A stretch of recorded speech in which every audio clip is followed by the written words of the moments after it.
ప్రేమ సమాధి. రచన అజీజ్ గారు. ఆ మేడ వెనకాల కొత్తగా తవ్విన ఆ గుంతలు ఏమిటి? ఎవరు తవ్వారు? ఆ గుంతలకి ఆమె హత్యకి సంబంధం ఉందా? ఒక అనామకురాలు నైవేద్యగా నటిస్తూ ఆ మేడలో ఎందుకు తిష్ట వేస్తుంది? ఆమె శవంలో ఒక మ్యాప్ దొరుకుతుంది. ఆ మ్యాప్లో ఏముంటుంది? నిధికి సంబంధించిన రహస్యమా? అదేంటో తెలియాలంటే మరి తొందరగా కథలోకి వెళ్ళిపోదామా? చదువుతున్నది దేవి. మసక చీకటి. ఆ చుక్కల వెలుగులో దారి చూసుకుంటూ ముందుకు నడుస్తున్నాడు పరందామయ్య. ఆయన అడుగులకి లయగా చెప్పులు చేసే కిరకిర చప్పుడు తప్ప ఆ పరిసరాలన్నీ చాలా నిశ్శబ్దంగా ఉన్నాయి. కంది చేనులో పాలేర్లకు పనులు పురమాయించి ఇంటికి తిరుగు ప్రయాణం అయ్యేసరికి సంజ చీకట్లు ముసురుకున్నాయి. అడపాదడప ఆయన అలా పొలానికి వెళ్ళి రావడం పరిపాటే. ఊరింకో ఫర్లాంగ్ దూరం ఉందనడానికి సూచనగా కొద్ది దూరాన శిథిలావస్థలో ఉన్న నాయుడు గారి మేడ కనిపిస్తోంది. ఆ మేడ చుట్టూ పిట్టగోడ కట్టుంది. చూశాను అధుళ్ళేక ఆలనా పాలనా లేక ఆ కాంపౌండ్లో పిచ్చి మొక్కలు బాగా పెరుగున్నాయి. ఒకనాడు పూల చెట్లతో గుమగుమలాడే సన్నజాజి తీగలతో నూతన వధువులాగా వెలుగొందిన ఆ మేడ ఇప్పుడు చీకట్లో బోత నిలయంలాగా కనిపిస్తోంది. రాత్రుల్లో ఆ దారిని వెళ్లేవారి గుండెల్లో రవంత గుబులు రేపేలాగా ఉంది. ఆ మేడ మెయిన్ గేట్ దాటి ముందుకు సాగబోతున్న పరందామయ్య కాళ్ళకి బ్రేకులు పడ్డాయి. కళ్ళు చిట్లిస్తూ మేడ వైపు చూడసాగాడు. ఆయన ఆశ్చర్యానికి కారణం కూడా లేకపోలేదు. మేడ కింద అంతస్తు కిటికీలోంచి సన్నని మసక వెలుతురు కనిపిస్తోంది.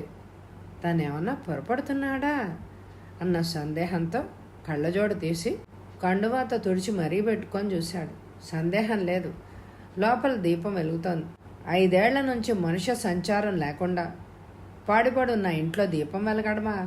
ఎవరొచ్చారు? కొంపదీసి నైవేద్య తిరిగి రాలేదు కదా? అవును, ఆమె తప్ప ఆ ఇంటి వారసులంటూ ఇంకెవరున్నారు ఈ లోకంలో? 12 ఏళ్ల క్రితం ఇల్లు విడిచి వెళ్ళిపోయిన వ్యక్తి, 5 ఏళ్ల క్రితం తండ్రి మరణించిన కడుచూపు కోసం కూడా రాని వ్యక్తి ఊహించని విధంగా ఎలా వచ్చింది ఇప్పుడు? సందేహ నివృత్తి కోసం ఒకసారి ఆమెను చూడాలి అనే జిజ్ఞాస మొలకెత్తింది పరందామయ్యలో. కాంపౌండ్ గేటు మూసి ఉంది. అటు నడిచాడు. కుక్కమెత్తి మెల్లిగా తోశాడు గేటుని. తెరుచుకోలేదు. చాలా కాలం చలనం లేక తుప్పుపట్టి బిగుసుకుపోయి ఉంది. కాస్త గట్టిగా తోసి చూశాడు. 6 రాగాలు పలుకుతూ తెరుచుకుంది. సాధ్యమైనంతవరకు చెప్పులు కిరకిరా వినిపించకుండా అడుగులేస్తూ కాంతి వస్తున్న కిటికీని సమీపించాడు. ఆయన కిటికీ గుండా లోపలికి చూడడం, అదే సమయంలో ఒక స్త్రీ ఆకారం కిటికీ ముందు నుంచి మరో గదిలోకి వెళ్ళడం లిప్తపాటిలో జరిగిపోయాయి. ఆ ఆకారాన్ని చూడగానే పరందామయ్య గుండె చల్లుమంది. గుర్తించలేకపోయాడు. ఆమె నైవేద్య అవునో కాదో.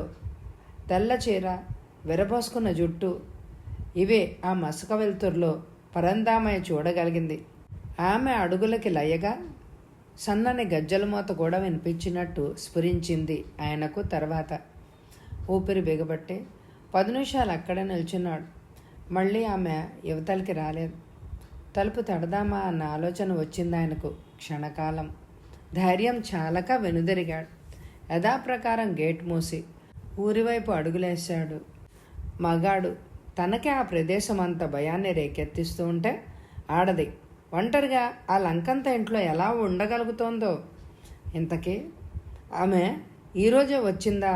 4 రోజుల క్రితం తను పని మీద పొరుగురు వెళ్ళాడు. ఈరోజే తిరిగొచ్చాడు. రాగానే పొలం చూడడానికి వెళ్ళాడు. ఆమె 2 రోజుల క్రితం వచ్చి ఉంటే ఆ సంగతి తనకు తెలీదు.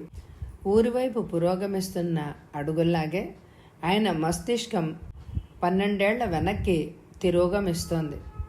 పాపం నైవేద్య పంటకొచ్చిన పనస పండులాంటి ప్రాయంలో పాపిష్టి ప్రేమలో పడి బ్రతుకంతా బీడుపాలు చేసుకుంది. ఆ రోజుల్లో జగపతి నాయుడు గారు ఆ ఊరికెల్లా పెద్ద జమీందార్. ఆ ఊళ్ళోనే కాకుండా ఆ చుట్టుపక్కల గ్రామాల్లో కూడా ఆయనకి మంచి పరపతి ఉండేది. ఆయన ఒక్క కూతురు నైవేద్య. బాల్యంలోనే ఆ పిల్ల తల్లి మరణించడంతో నాయుడు గారు ఆమెని అల్లారు ముద్దుగా పెంచారు. యుక్త వయసులో నైవేద్య ఒక యువకుడికి మనసిచ్చింది. అతనెవరో పరాయివాడేం కాదు, ఆ కుటుంబానికి సన్నిహితుడు. నాయుడు గారి స్నేహితుడు అయిన శివశంకరం కొడుకు పార్వతీశం. బాల్యం నుంచి నైవేద్య, పార్వతీశం ఒకే చోట ఆడుతూ పాడుతూ పెరిగారు. ఊళ్ళో స్కూల్ ఫైనల్ పాస్ అయ్యాక పై చదువుల కోసం మద్రాసు వెళ్ళిపోయాడు పార్వతీశం. హాస్టల్లో గాక మద్రాసులోనే నివసిస్తున్న వాళ్ళ మేనత్త ఇంట్లో ఉండి చదువుకోసాగాడు. అతని చదువు పూర్తయ్యాక నాయుడు గారు నైవేద్యని అతనికే ఇచ్చి పెళ్లి చేస్తారని ఊళ్ళో అందరూ అనుకునేవారు. పార్వతీశం బుద్ధిగా చదువుకుంటూ బిఏ పూర్తి చేసి ఎల్ఎల్బిలో చేరాడు. అక్కడే కథ అడ్డం తిరిగింది. పార్వతీశం లా పూర్తవగానే మద్రాసులోనే అతని అత్త కూతురుతో అతని వివాహం జరిగిపోయింది. ఊళ్ళో అంతా నివ్వరపోయారు. ఆమె పేరు ఉపాసన. అక్కడే అతనితో పాటు కాలేజీలో చదివేదట. ఆమెను అతనికే ఇచ్చి చేయాలని వాళ్ళ పెద్దలు మొదటి నుంచే అనుకునేవారట. పార్వతీశానికి ఆ పెళ్లి ఇష్టం లేకపోయినా పిరికివాడు గనక పెద్దల ముందు నోరు విప్పలేకపోయాడు. ఆ సంఘటన నైవేద్య మనసుని అగాధం పాలు చేసింది. పార్వతీశం భార్యా సమేతంగా సొంత ఊరు వచ్చి ఇక్కడే ప్రాక్టీస్ ప్రారంభించాడు. అతను వచ్చిన 5-6 నెలల తర్వాత నైవేద్య హఠాత్తుగా ఇంట్లోంచి వెళ్ళిపోయింది. ఎవరికీ చెప్పా చేయకుండా. తనకు ఆ ఊరి మీద, ఇంటి మీద, చివరికి జీవితం మీద కూడా విరక్తి పుట్టిందని, మనశ్శాంతి వెతుక్కుంటూ పోతున్నానని, తన కోసం గాలించవద్దని ఓ ఉత్తరం మాత్రం రాసిపెట్టి వెళ్ళిపోయింది. అంతే. ఆ తర్వాత మళ్ళీ ఆమె గురించి ఎవ్వరికీ తెలియదు. నాయుడు గారు ఆమెను వెతకడానికి డబ్బు మంచినీళ్లలాగా ఖర్చు పెట్టేశారు. లాభం లేకపోయింది. ఆయనకి దగ్గర బంధువులు అంటూ ఎవరు లేరు. ఉన్న ఒక్క కూతురు అలా అయిపోయిందే అన్న మానసిక వేదంతో మంచం పట్టారు. తన కుటుంబ వినాశనానికి మూల కారకుడైన పార్వతీశం పట్ల మాత్రం ఆయన ఎప్పుడు ద్వేషాన్ని ప్రకటించలేదు. పైగా అతని పట్ల సానుభూతి కూడా చూపేవారు. అంతేకాదు, తన మరణ అనంతరం యావదాస్తికి అతన్నే ట్రస్టీగా నియమించారు. నైవేద్య ఇల్లు వదిలి వెళ్ళాక దేశం నలుమూలల నుంచి ఆమె పార్వతీశం పేర అనేక ఉత్తరాలు రాసిందట. మనోవ్యాధితో నాయుడు గారు 5 ఏళ్ల క్రితం మరణించారు. అప్పటి నుంచి పార్వతీశమే వారి ఆస్తిపాస్తులన్నీ అజమాయిషీ చేస్తున్నాడు. స్వతహాగా అతను చాలా నెమ్మదస్తుడు. అటువంటి వాడికి ఉపాసన వంటి కోపిష్టి, దురహంకారి అయిన భార్య దొరికింది. ఊళ్ళో ఎవరికి ఆమె పట్ల సదభిప్రాయమే లేదు. మొగుణ్ణి రాచి రంపాన పెడుతోందట. పట్నంలో పుట్టి పెరిగింది గనక ఈ ఊరు అంటే ఆమెకు తగని రోత. వారానికి 2 సార్లైనా మద్రాసు వెళ్ళొస్తూ ఉంటుంది. అంతేకాదు, అక్కడ క్లబ్బుల్లో విచ్చలవిడిగా తిరిగి వస్తుందని ఊళ్ళో అంతా చెవులు కొరుక్కుంటున్నారు. ఎందుకు మొగుడి మెతకతనమే కారణం. అంతా పార్వతీశం లలాట లిఖితం అని అంటారు. ఇల్లు దగ్గరవడంతో పరంధామయ్య ఆలోచనలు చెదిరిపోయాయి. భార్య అందించిన చెంబుతో కాళ్ళు కడుక్కుంటూ చెప్పాడు. పొలం నుంచి వస్తుంటే ఊరవతల నాయుడు గారి మేడలో దీపం వెలుగుతూ కనిపించింది. అవునండోయ్, ఊరు నుంచి మీరు వచ్చాక చెప్పడమే మర్చిపోయాను. 3 రోజుల నుంచి ఊరంతా ఒకటే గుసగుసలు. ఆ మేడలో రాత్రిపూట దీపాలు వెలగడం ఒకళ్ళిద్దరు చూశారట. నైవేద్యం వచ్చి ఉంటుందని వెళ్ళి పలకరిద్దామని పాత పరిచయస్తులు కొందరు పగటిపూట వెళ్ళారట. నైవేద్య తలుపులు తెరవకుండా లోపల నుంచే మాట్లాడిందట వాళ్లతో. ఏమని? తన ఆరోగ్యం బాగాలేదని, కొన్నాళ్ళు విశ్రాంతి తీసుకోదలిచానని, ఇప్పుడప్పుడే ఎవరూ తన విశ్రాంతికి భంగం కలిగించవద్దని, కోలుకున్నాక ఊళ్ళోకొచ్చి అందరినీ పలకరిస్తానని చెప్పిందట. మరి పార్వతీశం ఉన్నాడా ఊళ్ళో? ఏమోనండి, నాకు తెలీదు. ఆ మేడలో ఆమె తప్ప మరెవరూ ఉన్నట్టే లేదుట. దిక్కు మొక్కు లేని అటువంటి పాడుబడ్డ ఇంట్లో ఒక ఆడకూతురు ఒంటరిగా ఉంటుందని తలుచుకుంటేనే నా ఒళ్ళు జల్జరిస్తోంది సుమండి అంది పరంధామయ్య భార్య. ఉదయం వెళ్ళి పార్వతీశాన్ని కలుసుకోవాలి అని అనుకుంటూ ఇంట్లోకి నడిచారు ఆయన.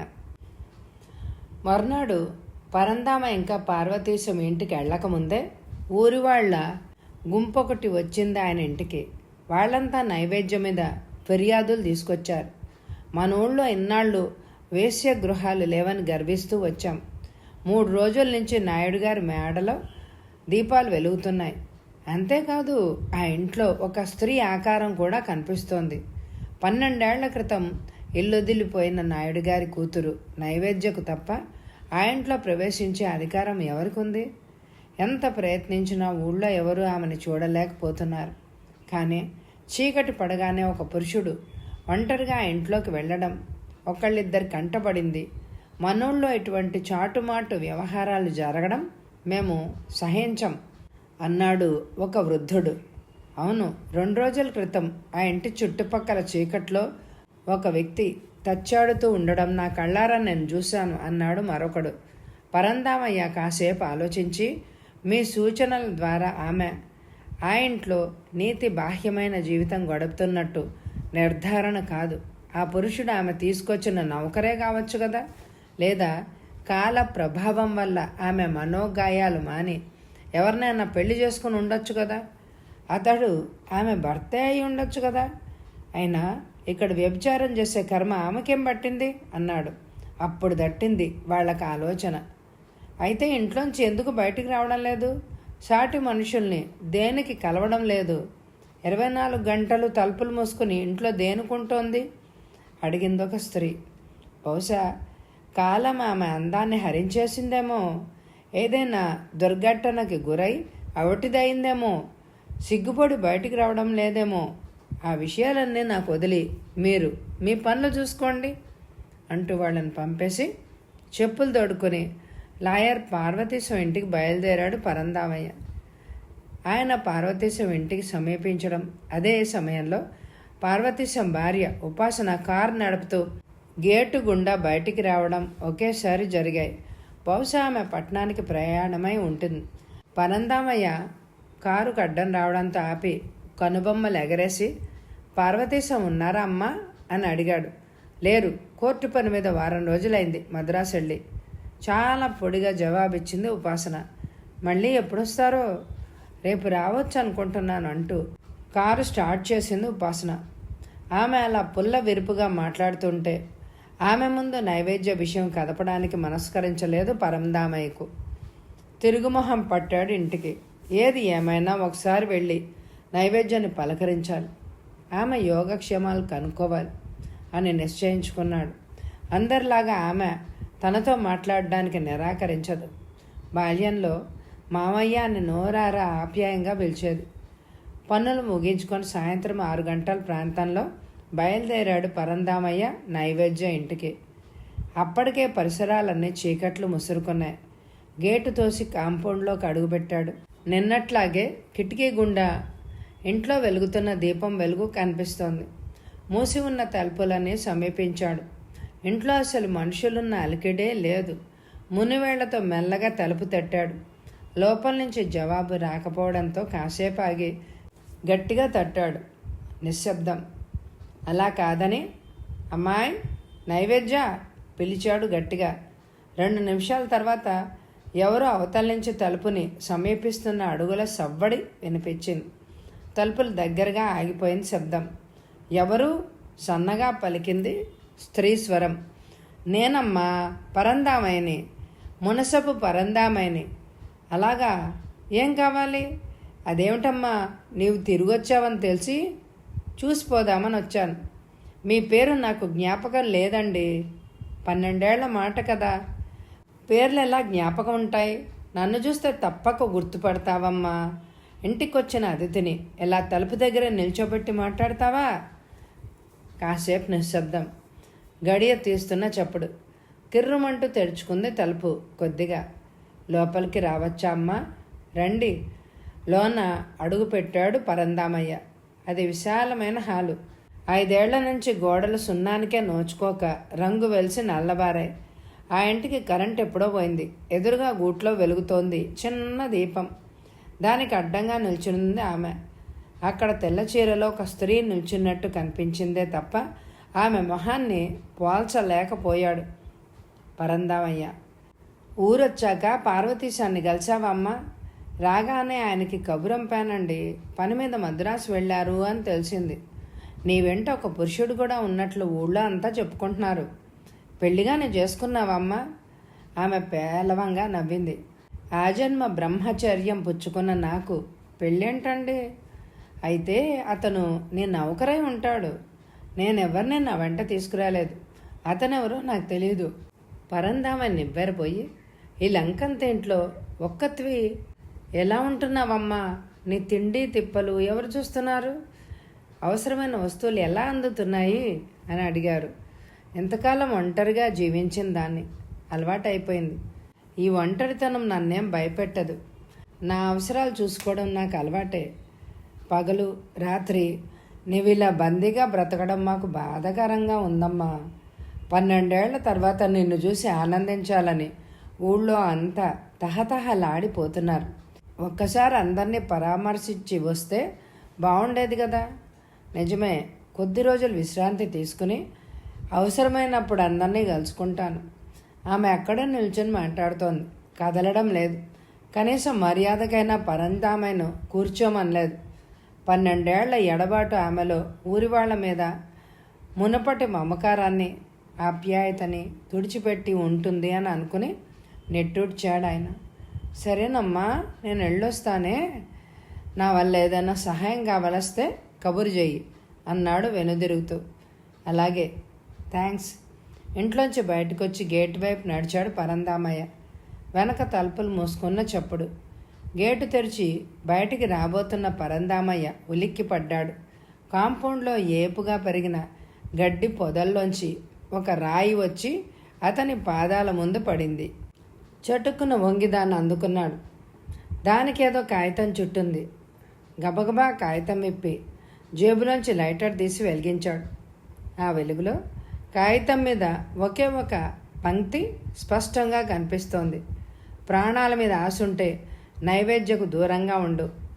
ఆ వాక్యం చదివి నిర్ఘాంతపోయాడు ఆయన. తను ఇంట్లోకి వెళ్ళడం, నైవేద్యతో మాట్లాడి రావడం అంతా బయట ఉండి ఎవరో గమనించారన్నమాట. ఎవరు? ఏమిటి హెచ్చరిక? చుట్టూ కలియజూశాడు. సరిగ్గా అదే క్షణంలో గడ్డి పొదల మధ్య సరసరా చప్పుడైంది. భయంతో పరంధామయ్య గుండె వేగంగా కొట్టుకుంది.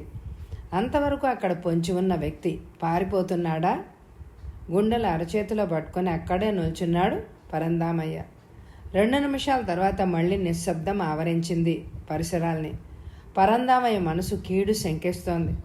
ఆ ఘటన ఆయన్ని కాస్త భయపెట్టినా ధైర్యాన్ని మాత్రం సడలించలేదు. నైవేద్య ఏదో అనూహ్యమైన ప్రమాదంలో ఇరుక్కున్నట్టుగా తోచి ఆరాటంతో వెనుతిరిగి మళ్ళీ ఇంటివైపు నడిచాడు. మెట్లెక్కి మూసి ఉన్న తలుపును తట్టాడు. అదే అడుగుల శబ్దం. తలుపు కవతల ఆగిపోయింది. ఎవరు? నేనేనమ్మా, పరంధామయ్యని. నీతో ఒక ముఖ్యమైన విషయం చెప్పాలి. ఏమిటి? నేను గేటు దాటుతూ ఉండగా చీకట్లో ఎవరో రాయికి ఉత్తరం చుట్టి నా వైపే విసిరారు. అందులో ప్రాణాల మీద ఆశ ఉంటే నైవేద్యకు దూరంగా ఉండు అని రాసుంది. అయితే నువ్వేదో ప్రమాదంలో ఉన్నావని నా మనసు ఆందోళన పడుతోందమ్మా. ఆ ఉత్తరం మీకోసం రాయబడింది, నా కోసం కాదు. అందుకే నువ్వు ప్రమాదంలో ఉన్నావు అని అనుకుంటున్నాను. భయపడకండి, నన్ను నేను కాపాడుకోగలను. ఈమె ఆడదా? ఆదిశక్త? ప్రమాదం పొంచి ఉంది మొర్రు అని మొత్తుకుంటున్నా అంత నిశ్చింతగా మాట్లాడుతోంది ఏంటి? సరేనమ్మా, వస్తాను. నీకంత ధైర్యం ఉన్నప్పుడు అంతకన్నా ఏం కావాలి అంటూ వెనుదిరిగాడు పరంధామయ్య. వడివడిగా అడుగులేస్తూ అరగంటలో ఊరు చేరుకున్నాడు. దారి పొడుగున ఆయనకు నైవేద్య ప్రవర్తన చాలా చిత్రంగా తోచింది. ఆమెకు దూరంగా ఉండకుంటే తన ప్రాణాలు పోతాయని ఆ ఉత్తరంలో హెచ్చరిక. ఆ లెక్కన ఇప్పుడు తను ప్రమాదంలో ఉన్నాడు. ఈ విషయాన్ని అంత సులభంగా వదలకూడదు. ఇప్పుడే తేల్చి పారేయాలి. తిన్నగా పోలీస్ స్టేషన్కి చేరుకున్నాడు పరంధామయ్య. సబ్ ఇన్స్పెక్టర్కు ఆ ఉత్తరాన్ని చూపి మొదటి నుంచి అంతవరకు జరిగినదంతా పూసగుచ్చినట్టే వివరించాడు. అంతా విన్న ఇన్స్పెక్టర్ కాసేపు తీవ్రంగా ఆలోచించి, మీ వెంట నేను వస్తాను. ఈ వ్యవహారం ఏంటో ఈ రాత్రే తేల్చేద్దాం అన్నాడు. పరంధామయ్య సబ్ ఇన్స్పెక్టర్ని, ఒక హెడ్ కానిస్టేబుల్ని వెంటబెట్టుకొని బయలుదేరాడు నాయుడు గారి ఇంటికి. అప్పుడు రాత్రి 10 గంటలు అవుతోంది. గేటు తెరిచి నిశ్శబ్దంగా కాంపౌండ్లోకి ప్రవేశించారు. తలుపు తట్టే ముందోసారి మేడ చుట్టూ తిరిగి చూద్దాం పదండి అంటూ వెనక వైపు నడిచాడు ఇన్స్పెక్టర్. పిచ్చి మొక్కల్ని గడ్డిని దాటుకుంటూ వెనక్కి వెళ్ళారు ముగ్గురు. ఇన్స్పెక్టర్ జేబులోంచి టార్చి తీసి వెలిగించాడు. అక్కడ ఒకప్పుడు మామిడి తోట ఉండే ఉంటుంది అనడానికి గుర్తుగా మచ్చుకి 3 మామిడి చెట్లు మిగిలిన్నాయి. టార్చి వెలుగులో నేల మీద కనిపించిన దృశ్యం చూసి క్షణకాలం చెకుతులయ్యారు. ఎవరో కొత్తగా నేలను తవ్వినట్టు అక్కడ గంతలు కనిపిస్తున్నాయి. మేడ వెనక దొడ్డి తలుపు మూసి ఉంది. ఇన్స్పెక్టర్ అటు నుంచి మునివేళ్లతో దోశాడు. దాన్ని కిర్రుమంటూ తెరుచుకుంది. ముగ్గురు ఒకరి ముఖాలు ఒకరు చూసుకున్నారు. తను ప్రమాదంలో ఉన్నానని తెలిసి కూడా నైవేద్య ఇలా దొడ్డి తలుపు ఇలా దేనికి తెరిచిపెట్టింది? ఇన్స్పెక్టర్ ఆశ్చర్యంగా అన్నాడు. అదేనండి నాకు అర్థం కావడం లేదు అన్నాడు పరందామయ్య. ఒకరి వెనకాల ఒకరు లోపలికి ప్రవేశించారు. అదేమో సావడి. అక్కడ మరొక తలుపుంది. తోశాడు ఇన్స్పెక్టర్. తెరుచుకుంది. లోపలికి నడిచారు. చిమ్మ చీకటి. ఇన్స్పెక్టర్ టార్చ్ వెలిగించాడు. అది హాలు. నేను వచ్చినప్పుడు ఆ గూట్లోనే గుడ్డి దీపం వెలుగుతోంది అన్నాడు పరందామయ్య. మేడలో ఎక్కడా చడి చప్పుడు లేదు. భయంకరమైన నిశ్శబ్దం. కింద 2-3 గదులున్నాయి. అన్నీ గాలించారు. ఎవ్వరూ లేరు. ఇల్లంతా దుమ్ము ధూళి పేరుకుంది. అమ్మాయి నైవేద్య పిలిచాడు పరందామయ్య. జవాబు లేదు. హాల్ పక్కనే పైకెళ్ళడానికి మెట్లున్నాయి. మెట్ల వైపు నడిచాడు ఇన్స్పెక్టర్. వాటి మీద అంగుళం ఎత్తు దుమ్ము కనిపిస్తోంది. అది వరకు ఎవరో చాలాసార్లు పైకెళ్ళినట్టు పాదముద్రలు అస్తవ్యస్తంగా పడున్నాయి. పైకి చేరుకున్నారు ముగ్గురు. అక్కడ 3 గదులున్నాయి. 2 గదుల తలుపులు తెరిచున్నాయి. అందులో ఎవ్వరూ లేరు. 3వ గది మూసి ఉంది. తలుపు తోశాడు ఇన్స్పెక్టర్. సన్నగా చప్పుడు చేస్తూ తెరుచుకుంది. లోపల అడుగుపెట్టి కెవ్వుమన్నాడు పరందామయ్య. ఒక గోడ వారగా నులక మంచం. మంచం పైన పరుపు.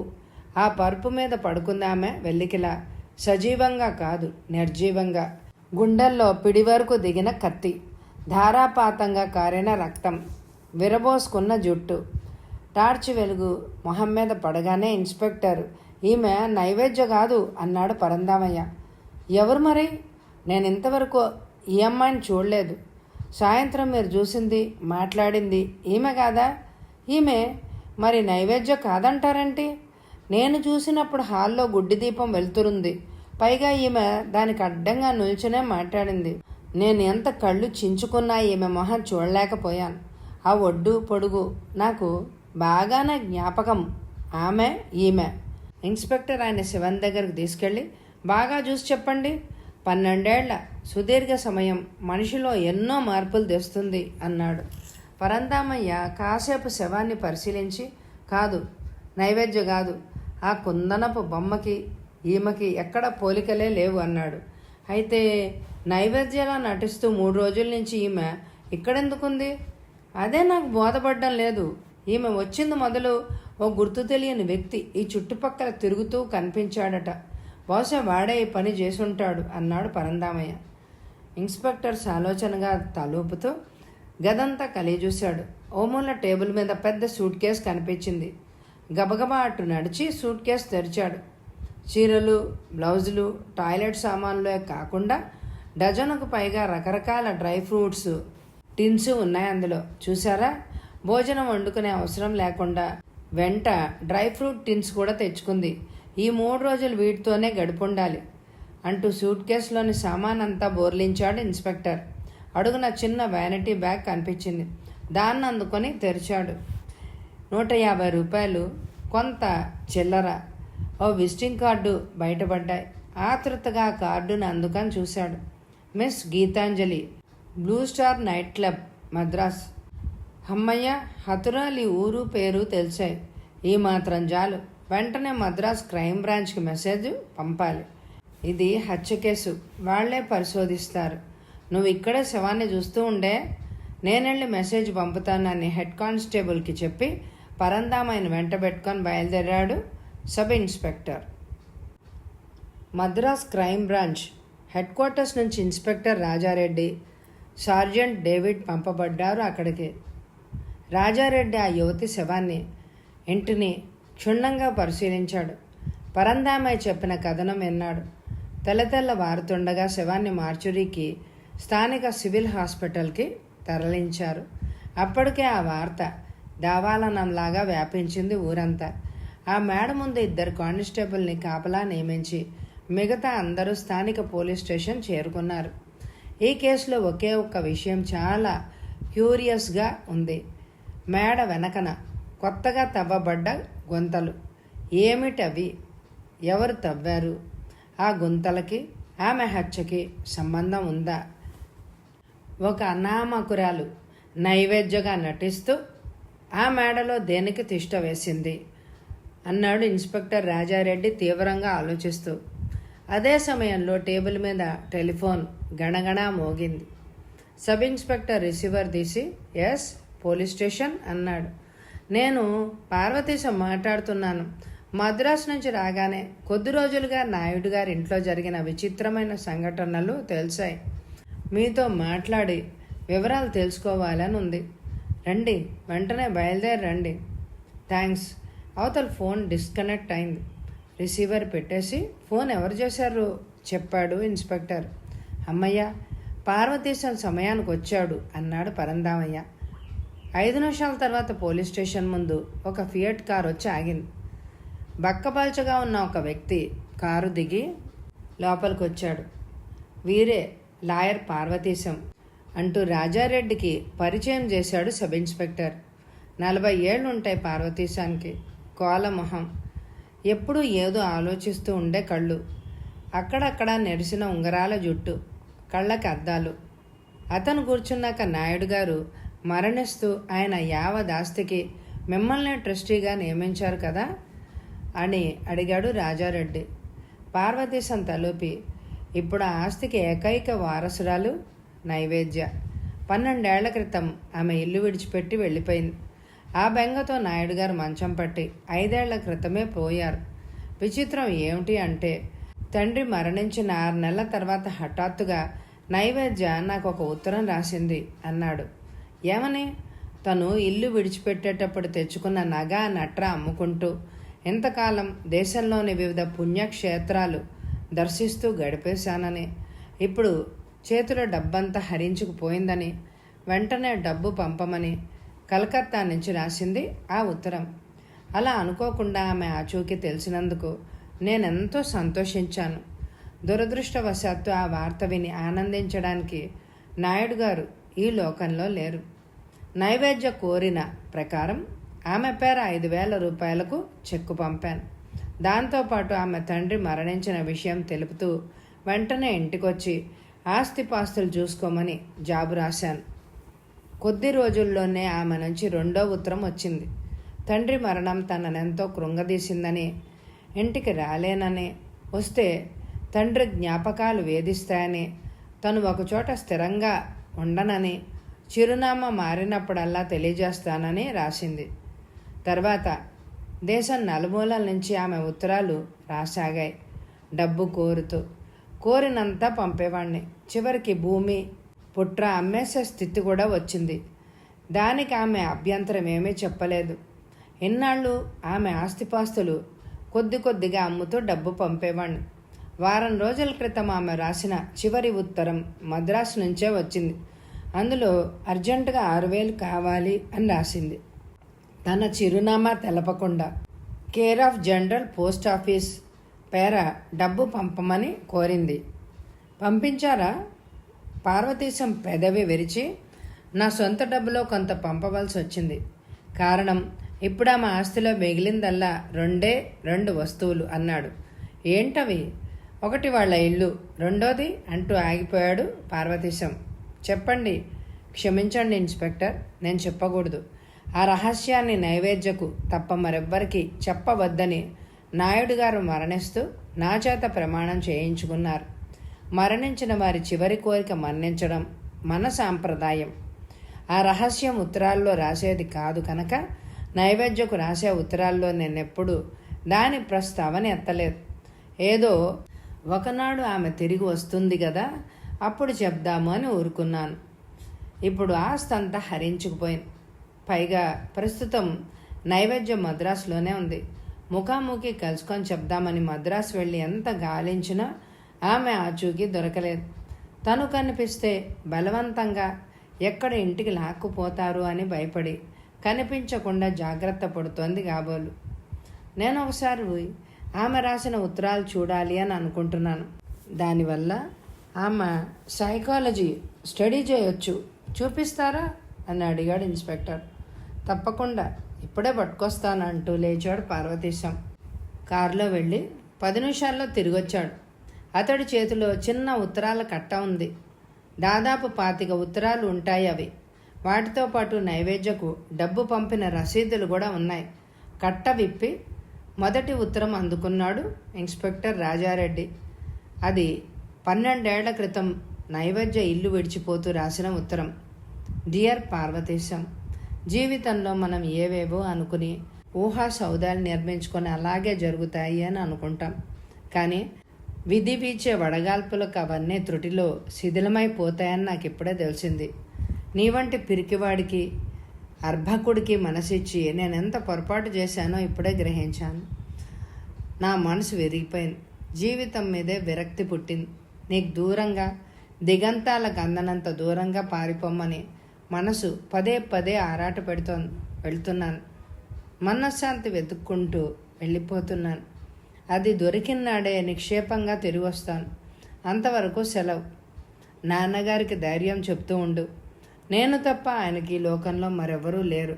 ఉంటాను. ఇట్లు నైవేద్య. ఆ తర్వాత చాలా కాలానికి కలకత్తా నుంచి రాసింది ఉత్తరం. అదే ఆమె డబ్బు పంపమని కోరుతూ రాసిన మొదటి ఉత్తరం. ఆ తర్వాత ఉత్తరాలన్నీ దేశంలోని వివిధ దేశాల నుంచి వచ్చినవే.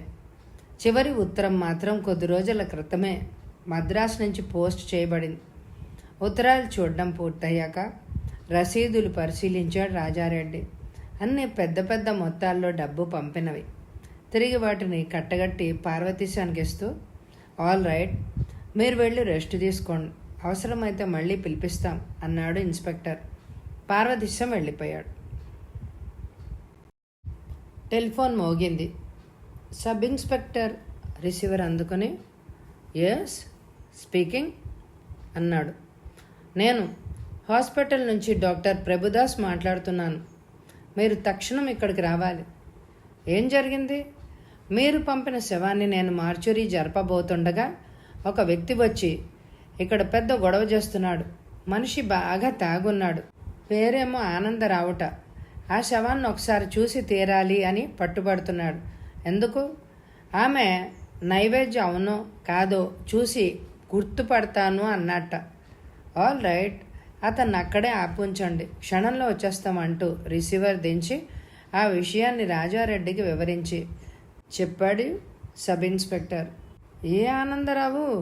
బట్టల దుకాణం ఆనందరావేనా అన్నాడు పరందామయ్య మధ్యలో. అవును, వాడే. ఊళ్ళో తప్ప తాగి గొడవ చేసేది వాడేగా. అర్థమైంది. నైవేద్యం యుక్త వయసులో ఆమెని అజ్ఞాతంగా ఆరాధించిన వాళ్లలో అతడు కూడా ఒకడు. అతనిది ఏకపక్ష ప్రేమ. నైవేద్య ఇల్లు విడిచిపోవడంతో ఆమెని మర్చిపోవడానికి తాగుడు అలవాటు చేసుకున్నాడు. తప్ప తాగి నైవేద్య నామం జపిస్తూ వీధుల్లో తిరిగేవాడు. దారికి తేవాలని పెద్దలు పెళ్లి చేశారు. అయినా తాగుడు మానలేదు. అది కథ అన్నాడు పరందామయ్య. ఆ దేవదాస్ ఎవరో మనం చూద్దాం పదండి అన్నాడు ఇన్స్పెక్టర్ రాజారెడ్డి లేస్తూ. అందరూ జీప్లో హాస్పిటల్కి చేరుకున్నారు. ఆనందరావు వరండాలో బెంచ్ మీద కూర్చునున్నాడు.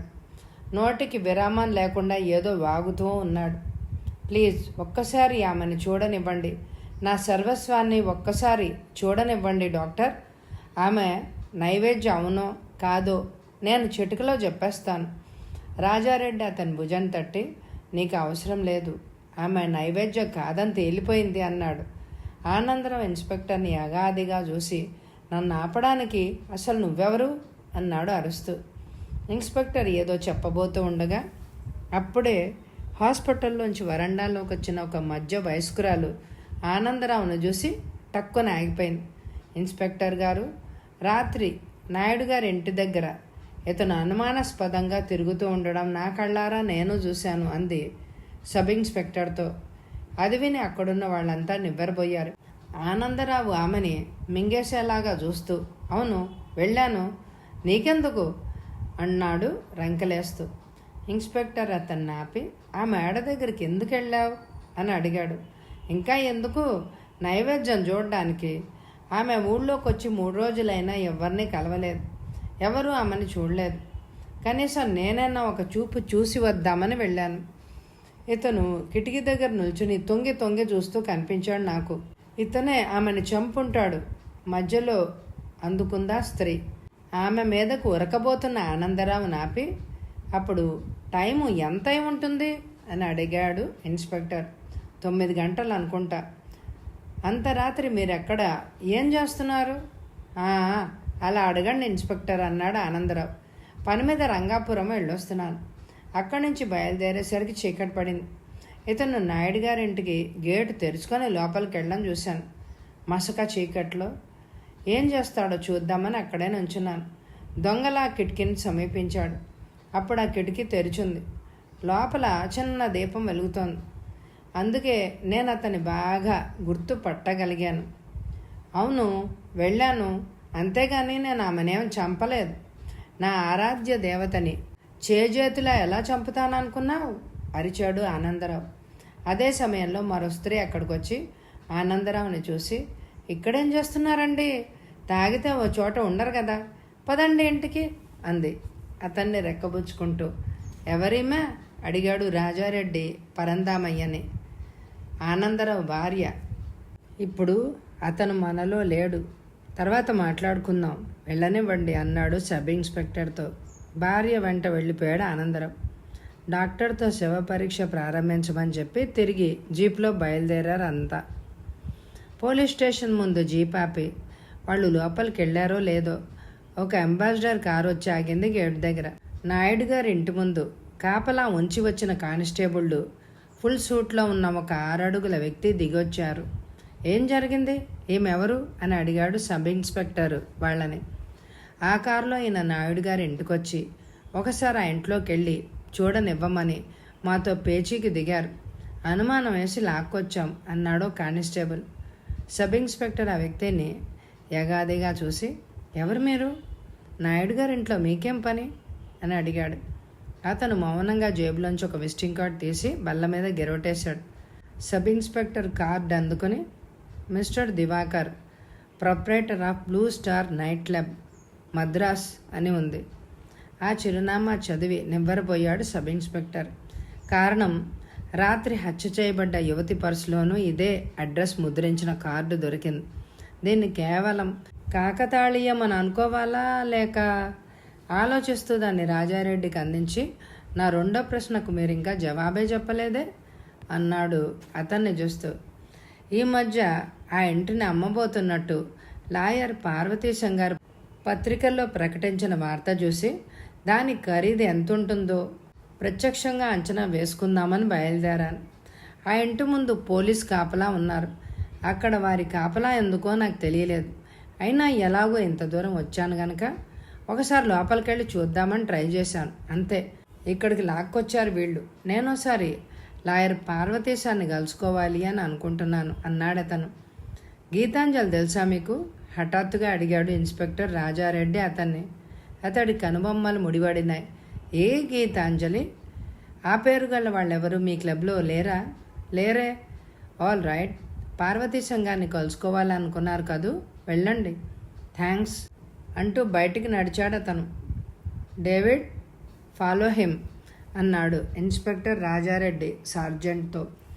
అప్పటికే దివాకర్ తన కారెక్కి వెళ్ళిపోయాడు. సార్జెంట్ గబగబా బయటకెళ్ళి జీప్ ఎక్కాడు. 15 గంట లోపల తిరిగి వచ్చింది జీప్. అతడు లాయర్ ఇంటికి వెళ్ళలేదు సార్, 60 మైళ్ళ స్పీడ్తో మద్రాస్ వైపు పోతున్నాడు అన్నాడు డేవిడ్. ఇన్స్పెక్టర్లు ఇద్దరు ఒకరి మొహాలు ఒకరు చూసుకున్నారు.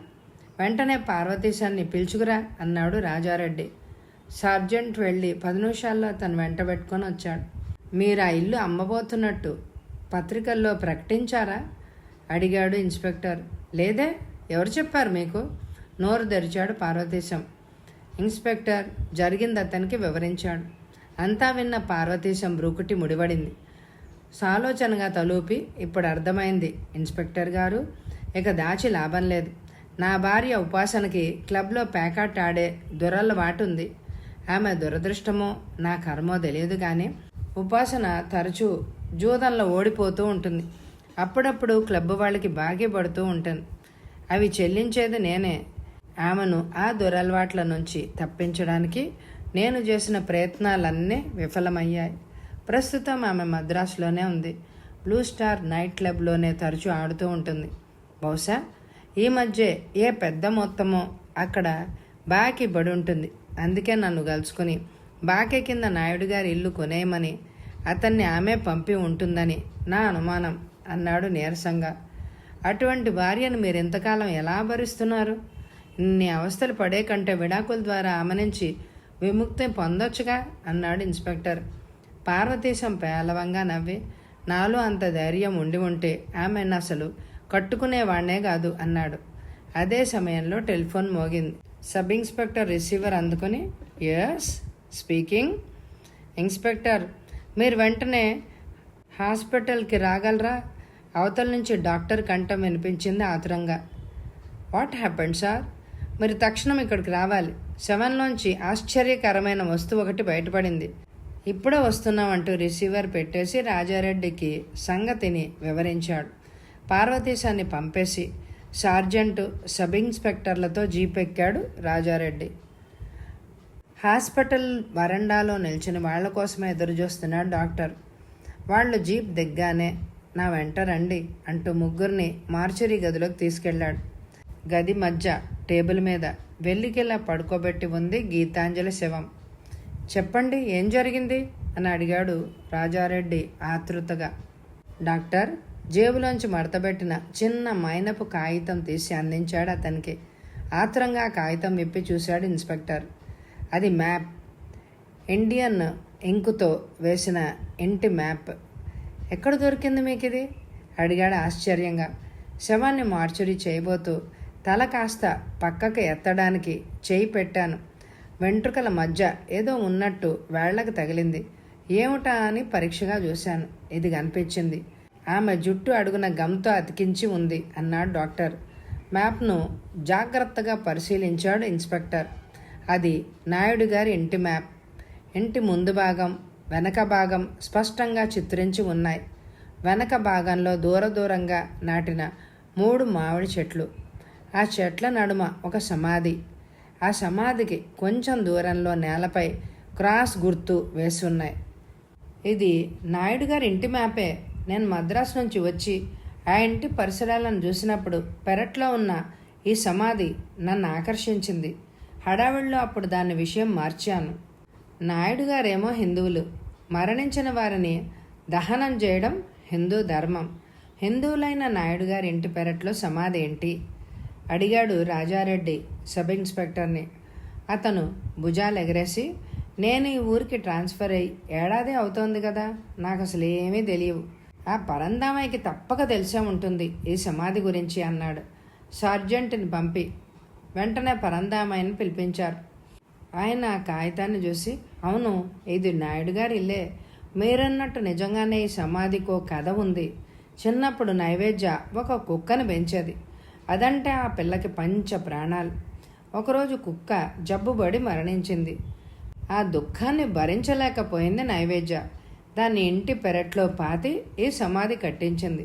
పోతే మ్యాప్లో కనిపిస్తున్న ఆ క్రాస్ గుర్తేంటో నాకు అర్థం కావడం లేదు అని అన్నాడు. ఇన్స్పెక్టర్ ఆలోచనగా తలూపుతూ దాన్ని మడతబెట్టి పర్సులో భద్రంగా ఉంచుకున్నాడు. హతురాలు దీన్ని ఇంత జాగ్రత్తగా వెంట్రుకల మధ్య దాచుకుంది అంటే తప్పకుండా ఇందులో ఏదో రహస్యం ఇమిడి ఉందన్న మాట. ఉదయం ఇక్కడ ఆనందరావు ఈమె శవాన్ని ఒక్కసారి చూస్తానంటూ గొడవ చేశాడు. రాత్రిళ్ళు అతను నాయుడు గారింటి పరిసరాల్లో తచ్చాడుతూ కనిపించాడు. పదండి, ఇప్పుడు అతని మత్తు దిగిపోయి ఉంటుంది అంటూ వెనుదిరగబోయాడు ఇన్స్పెక్టర్. సరిగ్గా అదే క్షణంలో తలుపు దగ్గర బూట్ల శబ్దం వినిపించింది. కదలకండి, చేతులెత్తి అక్కడే నుంచోండి అన్న కంచు కంఠం విని స్తబ్దులయ్యారు అంతా. గుమ్మంలో 2 భారీ శరీరాలు నిల్చున్నాయి. ఇద్దరి చేతుల్లోనూ మెరుస్తున్నాయి పిస్తోళ్ళు. మీలో ఎవరైనా ఏ కాస్త పిచ్చి పని చేసినా నిర్దయగా కాల్చిపారేస్తాం. చేతులెత్తండి ఆజ్ఞాపించాడు ఒకడు. గత్యంతరం లేదు. చేతులెత్తారంతా. ఒకడు పిస్తోల్తో వాళ్ళని కవర్ చేస్తూ తలుపు దగ్గరే నిల్చున్నాడు. రెండో వ్యక్తి మెరుపులా శవం పడున్న టేబుల్ని సమీపించి శవాన్ని అమాంతం భుజాన్ని వేసుకున్నాడు. గదిలో ఉన్న వాళ్ళంతా గుడ్లప్పగించి చూస్తున్నారు ఈ దృశ్యాన్ని. శవంతో సహా అతను తలుపును సమీపించాడు. దురదృష్టవశాత్తు సార్జెంట్ డేవిడ్ తలుపు దగ్గరే ఉన్నాడు. ఒకడు సార్జెంట్ డొక్కలో పిస్తోల్తో పొడిచి, మా వెంట ఇతన్ని తీసుకెళ్తున్నాం, మీరు మమ్మల్ని వెంబడించవచ్చు, వెంబడించకుండా బుద్ధిగా ఉన్నారు అంటే కొద్ది దూరంలో ఇతను వదిలేస్తాం, లేదా చంపేసి కైలాసానికి పంపిస్తాం అన్నాడు. ఇన్స్పెక్టరు తలూపాడు. పద అంటూ పిస్తోల్ మనతో సార్జెంట్ని అవతలకి తీసుకెళ్ళాడు. మరుక్షణం కారు స్టార్ట్ అయిన చప్పుడైంది. ఊహించని ఈ సంఘటన అందరినీ దిగ్భ్రాంతుల్ని చేసింది. ఆ మూర్ఖులకి శవంతో ఏమిటి పని? దేనికి తీసుకెళ్లారు అడిగాడు డాక్టర్ అయోమయంగా. ఇన్స్పెక్టర్ ఏం పలకలేదు. తీవ్రంగా ఆలోచిస్తున్నాడు.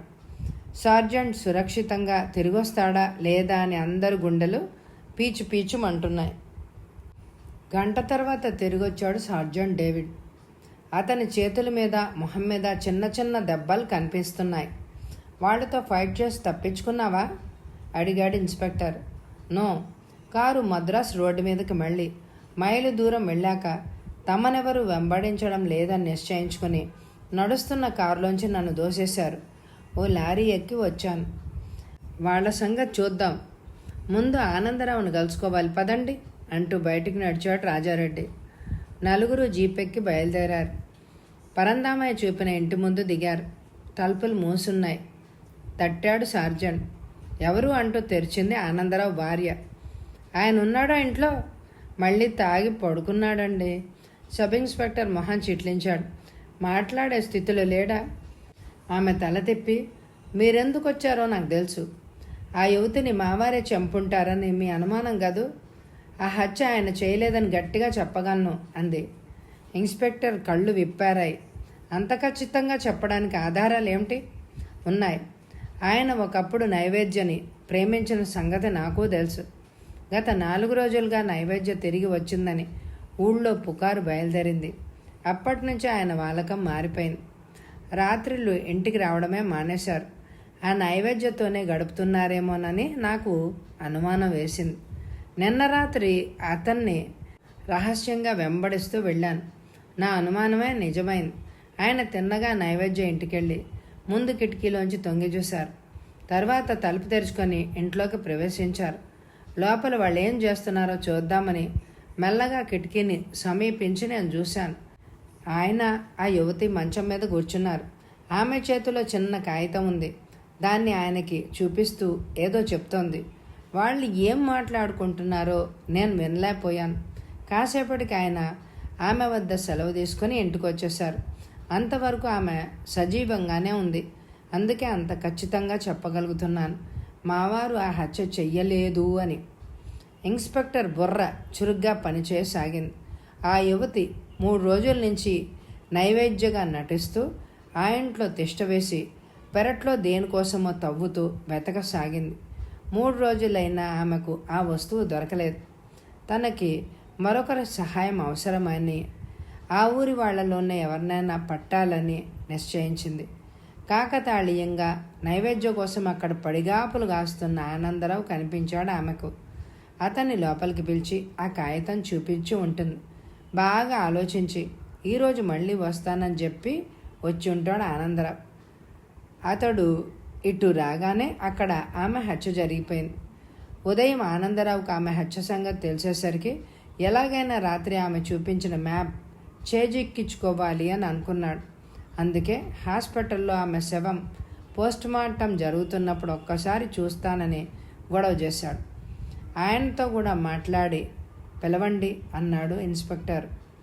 ఆనందరావు భార్య లోపలికెళ్ళి 2 నిమిషాల తర్వాత తడబడే అడుగులతో బయటకొచ్చాడు ఆనందరావు. అతన్ని జీప్ ఎక్కించి తిన్నగా స్థానిక పోలీస్ స్టేషన్కి తీసుకెళ్లాడు ఇన్స్పెక్టర్. మిస్టర్ ఆనందరావు, నాయుడు గారింట్లో హత్య జరిగిన రాత్రి నీవు ఆ ఇంటికి వెళ్ళావని, హతురాలు నీకు నిధికి సంబంధించిన ఒక మ్యాప్ చూపించిందని మాకు తెలుసు. ఏమంటావు అని అడిగాడు రాజారెడ్డి. ఆనందరావు మత్తు సగం వదిలింది. ఆ మ్యాప్ గురించి మీకెలా తెలిసింది అని అడిగాడు ఆశ్చర్యంగా. ఎలా తెలిసిందో నీకు అనవసరం. నేను చెప్పింది నిజమే అని ఒప్పుకుంటావా, లేక మా పద్ధతులు ఉపయోగించి నిజాన్ని కక్కించమంటావా? నిజమే. ఆ రాత్రి నేను నైవేద్యం చూడాలన్న కాంక్షతో వెళ్ళానా ఇంటికి. అయితే అక్కడ నైవేద్యకు బదులు ఎవరో అపరిచితమైన యువతి కనిపించింది. ఆమెను చూడగానే నాకు ఒళ్ళు మండిపోయింది. 4 రోజుల నుంచి నన్ను తికమక పెట్టినందుకు ఇప్పుడే వెళ్ళి ఊళ్ళో అందరికీ నిజం చెప్పేస్తానని దుర్భాషలు ఆడాను. దాంతో ఆమె నన్ను లోపలికి ఆహ్వానించి తను నైవేద్య స్నేహితురాలనని, ఆమె తండ్రి గారు పాతిపెట్టిన నిధి కోసం నైవేద్య తనను పంపిందని, 4 రోజుల నుంచి ప్రయత్నిస్తున్న ఆ నిధి జాడ దొరకలేదని, నా సహాయం కావాలని, నిధి దొరికితే అందులో 25% నాకు ఇస్తానని, మరొక 25 భాగం తనుంచుకొని మిగిలింది నైవేద్యకు ఇస్తానని ఒక మ్యాప్ చూపించింది నాకు. చాలా జాగ్రత్తగా పరిశీలించాను. అందులో సూచించిన కుక్క సమాధి, నైవేద్య కట్టించిన అసలు సమాధి తారుమారుగా చిత్రించబడ్డాయని నాకెందుకో అనుమానం వేసింది. కారణం, ఆనాడు నైవేద్య తన కుక్క సమాధి ఎక్కడ కట్టించిందో నాకు బాగా గుర్తు. ఆ సమాధి ఈశాన్యం దిశలో, ఇప్పుడున్న సమాధికి చాలా దూరంలో ఉండేది. అక్కడ నిల్చుని చూస్తే సరిగ్గా వాళ్ళ దొడ్డిగుమ్మం కనిపించేది. ఇప్పుడున్న సమాధి దానికి విపరీత దిశలో ఉంది. మరి మ్యాప్లో దాన్ని తప్పుగా దేనికి చిత్రించారు? ఆ విషయాన్నే వివరంగా ఆలోచించి ఒక నిశ్చయానికి రావాలని, మర్నాడు వచ్చి కలుస్తానని ఆమెతో చెప్పి వచ్చేశాను అన్నాడు ఆనందరావు. రాజారెడ్డి స్థానిక సబ్ ఇన్స్పెక్టర్ వైపు తిరిగి 2 కానిస్టేబుళ్లని పంపి, గడ్డపార్లు మొదలైన పనిముట్లు తెప్పించండి. మనం ఇప్పుడే నాయుడు గారి ఇంటికెళ్ళి ఆ నిధి ఎక్కడుందో తవ్వి చూద్దాం అన్నాడు. అతడు తలూపి కానిస్టేబుళ్లకి ఆదేశాలు ఇచ్చాడు. 15 గంటలో పనిముట్లు మోసుకొచ్చారు వాళ్ళు. ఆనందరావుని వెంటబెట్టుకుని అందరూ జీప్లో బయలుదేరారు. నాయుడు గారింటి వెనక భాగమంతా చీకట్లో మూలుగుంది. టార్చ్ లైట్లు వెలిగాక ఆనందరావు వైపు తిరిగి, కుక్క అసలు సమాధి ఎక్కడుంది అడిగాడు ఇన్స్పెక్టర్. ఆనందరావు 10 నిమిషాల వరకు నేలని, పరిసరాల్ని క్షుణ్ణంగా పరిశీలిస్తూ ఒక చోట ఆగాడు. ఇక్కడే ఉండేది, అదిగో ఇక్కడి నుంచి ముక్కుకు సూటిగా ఆ దొడ్డిగుమ్మం కనిపిస్తోంది చూడండి అన్నాడు. ఇన్స్పెక్టర్ మ్యాప్తో అక్కడికి వెళ్ళి నుంచున్నాడు. అందులో కుక్క సమాధికి ఈశాన్యం వైపు 25 అడుగులు అని రాసి ఉంది.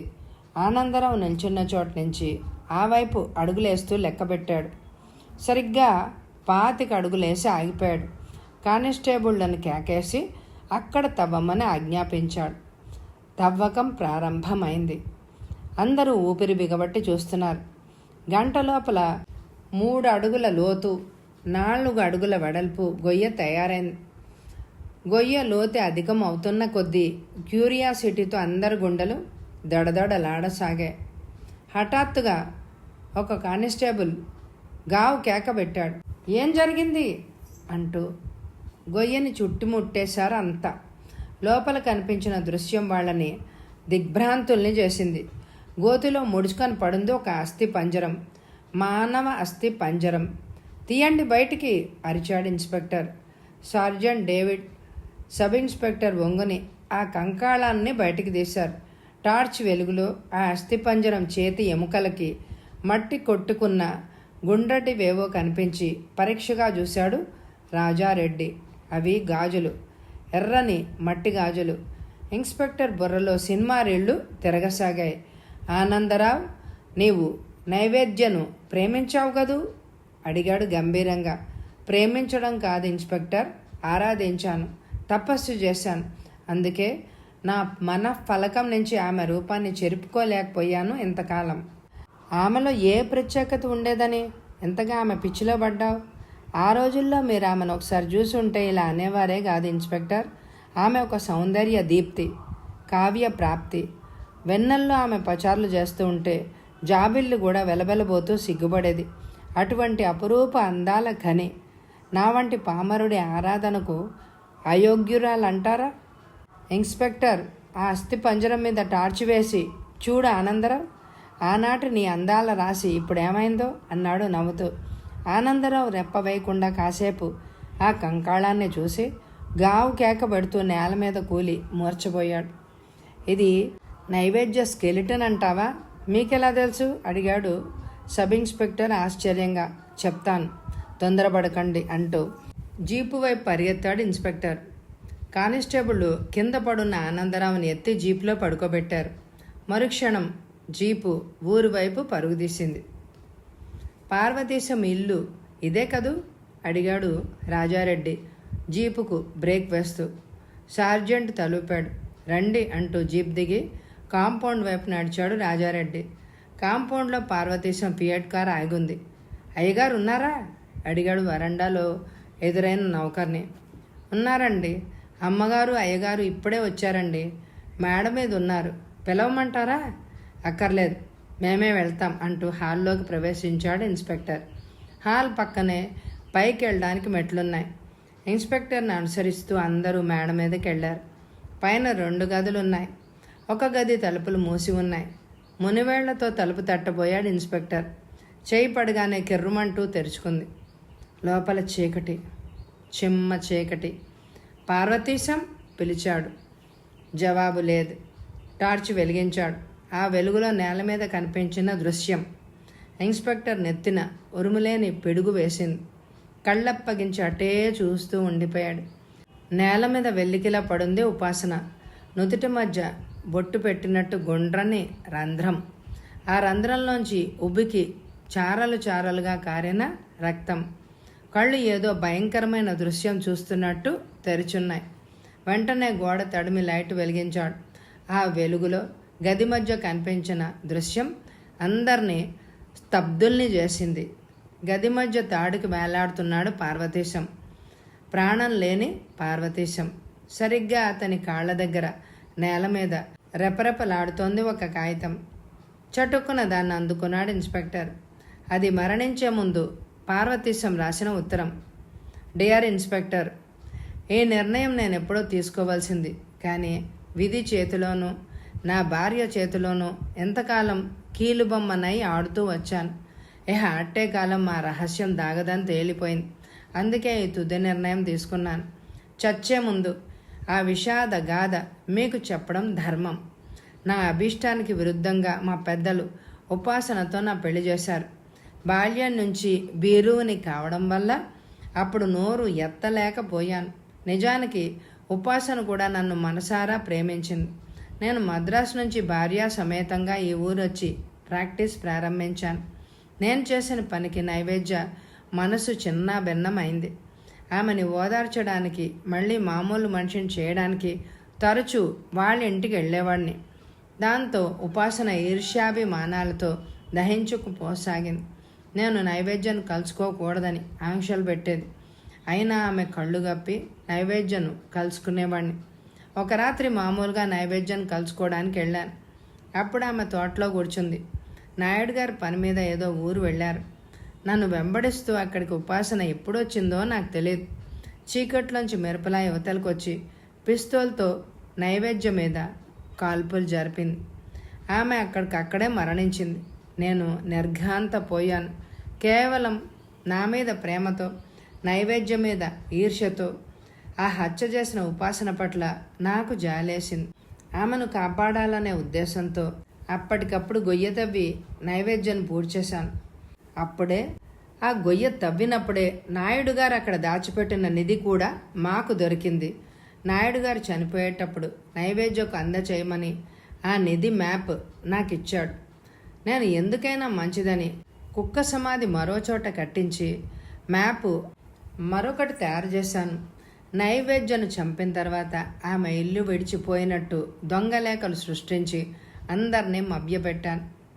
ఆ తర్వాత ఆమె సజీవంగా ఉన్నట్టు నమ్మించడానికి గీతాంజలి అనే యువతిని పరిచయం చేసుకుని దేశం నలుమూలల నుంచి నైవేద్యలాగా ఉత్తరాలు రాయమని డబ్బిచ్చాను. ఆమె ఉత్తరాలు ఎలా రాయాలో ఎప్పటికప్పుడు నేనే తెలిపేవాడిని. ఉపాసన తను చేసిన నేరాన్ని మర్చిపోవడానికి తాగుడు, పేకాట అలవాటు చేసుకుంది. అప్పుడే ఆ గీతాంజలికి బ్లూ స్టార్ నైట్ క్లబ్ దివాకర్తో పరిచయమైంది. అతని ప్రోద్బలంతోనే ఆమె నన్ను బ్లాక్మెయిల్ చేయసాగింది. ఆమె కోరినంతా ఇచ్చుకోవడానికి క్రమక్రమంగా నైవేద్య ఆస్తిని అమ్మేయసాగాను. ఇక ఏమీ మిగలేదు. చివరికి విసిగెత్తి ఆ దొంగ మ్యాప్ గీతాంజలికి చూపాను. దాన్ని తీసుకుని నేను ఆమెకి రాసిన ఉత్తరాలు ఇవ్వమన్నాను. గీతాంజలి సగం ఉత్తరాలు ఇచ్చి మిగతా సగం నిధి దొరికాక ఇస్తానంది. ఈ విషయం తెలిసిన దివాకర్ ఆమెను వెంబడిస్తూ వచ్చి ఆమెను చంపి మ్యాప్ కోసం ప్రయత్నించాడు. చూసారా, ఒక నేరాన్ని కప్పిపుచ్చుకోవడానికి నేను ఎన్ని తప్పులు చేయవలసి వచ్చిందో. చివరికి మిగిలేదేమీ లేదని తెలిసొచ్చింది. దీనికి అంతటికి మూల కారణమైన నా భార్యని చంపి నేను కూడా చస్తున్నాను. సెలవు. పార్వతీశం. ఈ కథ మీకు ఎలా అనిపించిందండి? అసలు నిధి ఈ ఇంట్లో ఉంటుంది అనేది ఊహించని విషయం. ఇదేదో ప్రేమ కథ అనుకొని మొదలెట్టాను, చివరికి ఇలా తేలింది. మీకు ఎలా అనిపించింది? ఆ విషయం నాకు కామెంట్ ద్వారా తెలియజేయండి. ఈ కథ మీ అందరికీ నచ్చిందండి? అయితే తప్పకుండా ఎక్కువ లైక్లే ఇవ్వండి. అందరూ సబ్స్క్రైబ్ చేసుకోండి. ఎండ్ స్క్రీన్లో ఇదివరకు చదివిన నవలలు, కథలు ఉంటాయి, తప్పకుండా మీరు వినేయండి. ఇంత బాగా అభిమానిస్తున్న మీ అందరికీ నా ధన్యవాదాలు నేను తెలియజేసుకుంటున్నానండి. కామెంట్ చేస్తున్న అందరికీ, లైక్ చేస్తున్న అందరికీ మరొకసారి ధన్యవాదాలు, కృతజ్ఞతలు. Thank you so much my dear friends.